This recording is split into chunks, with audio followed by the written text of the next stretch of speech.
Hello, welcome students. Welcome to online lecture on fluid power systems. We are going to discuss module 2, that is pumps and actuators. Already we have discussed gear pump and vane pump. So now we will discuss piston pumps. Piston pumps operate on the principle that a piston reciprocating in a bore will draw fluid as it extends and expels the same as it retracts. So piston pumps operate on the principle that a piston reciprocating in a bore will draw fluid as it extends. At that time volume is going to expand, volume is going to increase, and it is going to suck the oil inside it and expels the same as it retracts. When it retracts, the volume is going to reduce and it is forced out of the cylinder. Axial piston pumps are those where in number of pistons reciprocates parallel to the axis of rotation. Axial piston pumps are those where in number of pistons reciprocates parallel to the axis of rotation of the cylinder block. Inline piston pumps are further categorized in two types: Swash plate axial piston pumps and oval plate axial piston pumps. All these above pumps may be either fixed displacement type or variable displacement type. So in fixed displacement we are not going to get the different discharges. Discharge is fixed, and in variable displacement the discharge we can vary. We can vary the angle. When the angle of the swash plate is varied, the discharge is also going to vary. So if it is bent axis, when you change the axis angle in bent axis type, then also the discharge of the pump is going to vary. In inline piston pumps, number of pistons are arranged. So number of bores are there. Inside number of bores, number of pistons are arranged. In inline piston pumps, number of pistons are arranged axially parallel to each other. All the bores are parallel to each other around the circumferential periphery of the cylinder block. The pistons are driven to and fro inside bores in cylindrical block. In cylindrical block there are number of bores, and in number of bores, the pistons are reciprocating to and fro. Here also, as the volume goes on increasing inside the cylinder, suction is going to take place. As the volume decreases, discharge is going to take place. In such pumps, either cylinder block or swash plate is rotated. So either of one component, that is either the cylinder block has to rotate or the swash plate has to rotate. The rotation of either of them makes the pistons to have to and fro motion. So this is swash plate type axial pump. Swash plate may be either fixed or rotating. So observe the parts of this pump. Swash plate is there. Drive shaft is connected to the swash plate. So you can see the pistons, stroke length of the pump, cylindrical block.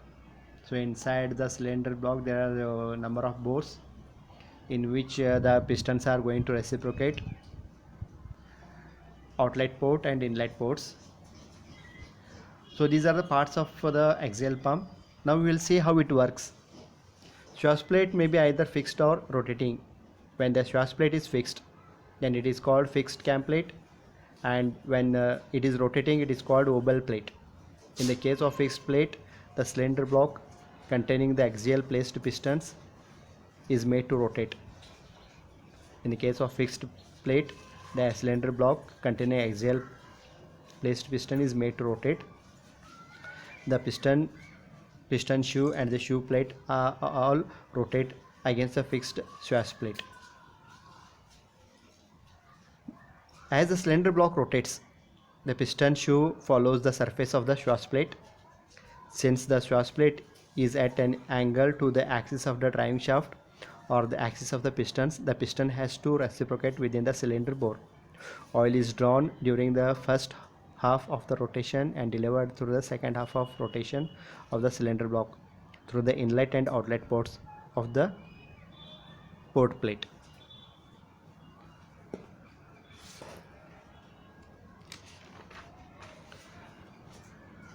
Oval plate axial piston pump.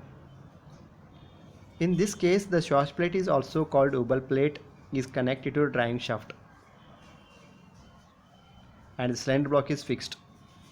And like in cam plate design where the cylinder is connected to the driving shaft and the Schwarz plate is fixed. Here the shoe plate is prevented from rotating. The Schwarz plate rotate on the surface of the shoe plate, produce the motion on it that moves the piston in and out, thus reciprocating inside the bore. In this case, shoe plate are reaction plates and oval plate is referred as cam or tilting plates. In this case, each piston has to be provided with inlet and outlet valves. So in this type also there are variable displacement axial piston pumps. So both are available. Fixed displacement also available and variable displacement axial piston pumps are also available. So if it is variable displacement axial piston pump, it is clear from the earlier discussion that the displacement of the piston pump depends on stroke length and the stroke length depends on the Schwarz plate angle. So it means if you change the angle of the plate, stroke length is also going to change and discharge is also going to vary. Larger the Schwarz plate angle, larger will be the displacement. Larger the Schwarz plate angle, larger will be the displacement, and smaller the plate angle, smaller will be the displacement. And zero plate angle, no displacement. If the angle is zero, no displacement take place and piston will not reciprocate at all and hence no pumping take place.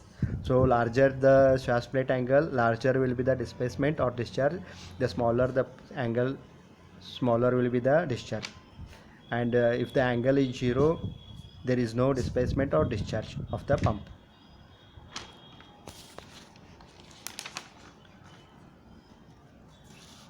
Therefore, volumetric displacement and the volumetric flow in Schwarz plate pump design can be varied by varying the Schwarz plate angle. So this is bent axis axial piston pump. In bent axis type axial piston pump, this is another type of variable displacement axial piston pump. In this case, the cylinder block rotate with the drive shaft, but at an offset angle. The piston rods are attached to the drive shaft, flanged by ball joints and are forced in and out of their bores as distance between the drive shaft flange and cylinder varies. In this another type of variable displacement piston pump, in this case the cylinder block rotate with the drive shaft. So the cylinder block rotate with the drive shaft, both are rotating, drive shaft is also rotating and the cylinder is also going to rotate and both are connected by a universal link.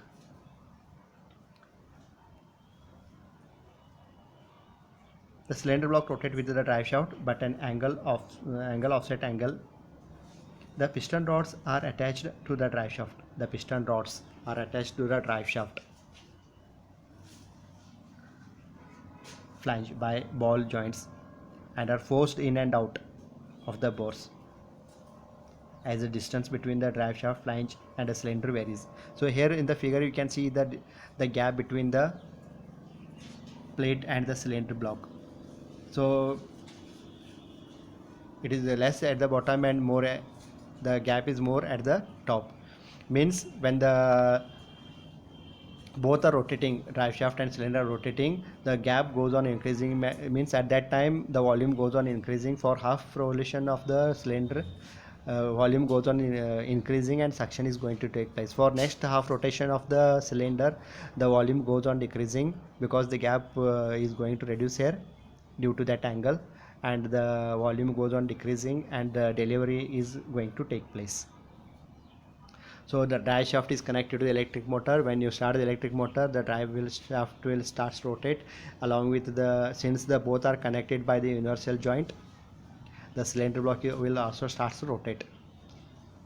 So if the angle become here, if the angle becomes 0, reciprocation will not take place, and there is no pumping action.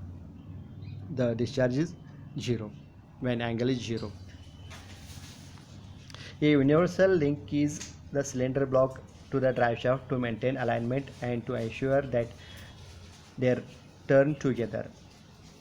The link does not transmit force except to accelerate and decelerate the cylinder block and to overcome resistance of the block revolving in the oil filled housing.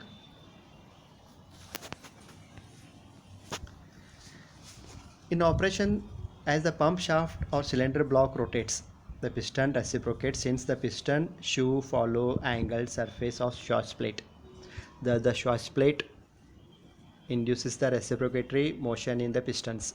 As the shaft rotates in the clockwise direction, the piston on the left groove undergo gradual suction stroke, thus sucking the oil into their cylinders through the inlet.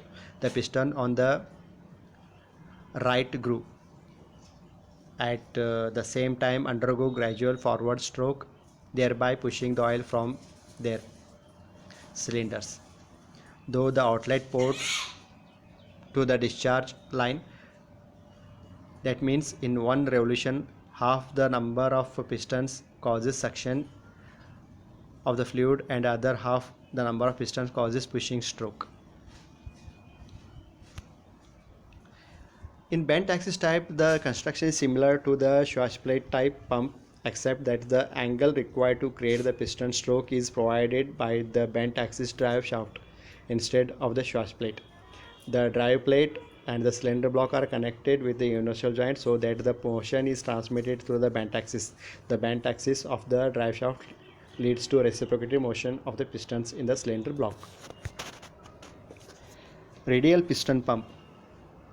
A radial pump has the piston arranged radially in the cylinder block or perpendicular to the axis of rotation of the driving shaft as shown. Radial piston pumps are available in two basic types: radial piston pump with stationary cylinder block, radial piston pump with rotating cylinder block. So here both types are available: radial piston pump with stationary cylinder block.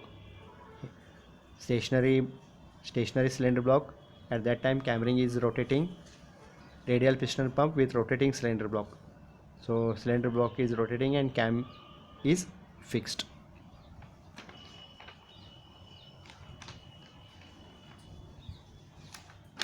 In stationary cylinder block radial piston pump, the cylinder block is kept stationary and the reciprocating motion is imparted to the piston by the rotating cam. The outer cover is connected to the inlet and the discharge through the check valve. In the rotating cylinder block radial piston pumps, the cylinder block is connected to the driving shaft. The outer ring may be either fixed or rotating with the cylinder block.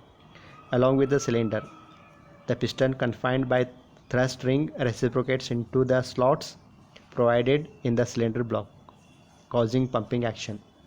The cylinder block and the outer ring are eccentrically placed.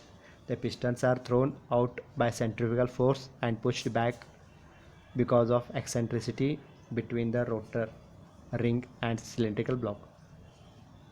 The following are the features of radial piston pumps. Separate and specific arrangement for lubrication of bearing is preferred. Suction ports and delivery ports are valve controlled. Pumps pre-filling is advisable to prevent cavitation. The advantages are higher safety even against dry conditions, improved protection of various mating surfaces against mechanical abuses, reduction in friction between the sliding surfaces even in case of parts having too pronounced surface. aspirates due to poor manufacturing, resistance to high temperature, easy machinability including welding during repairs, easy maintainability and compactness.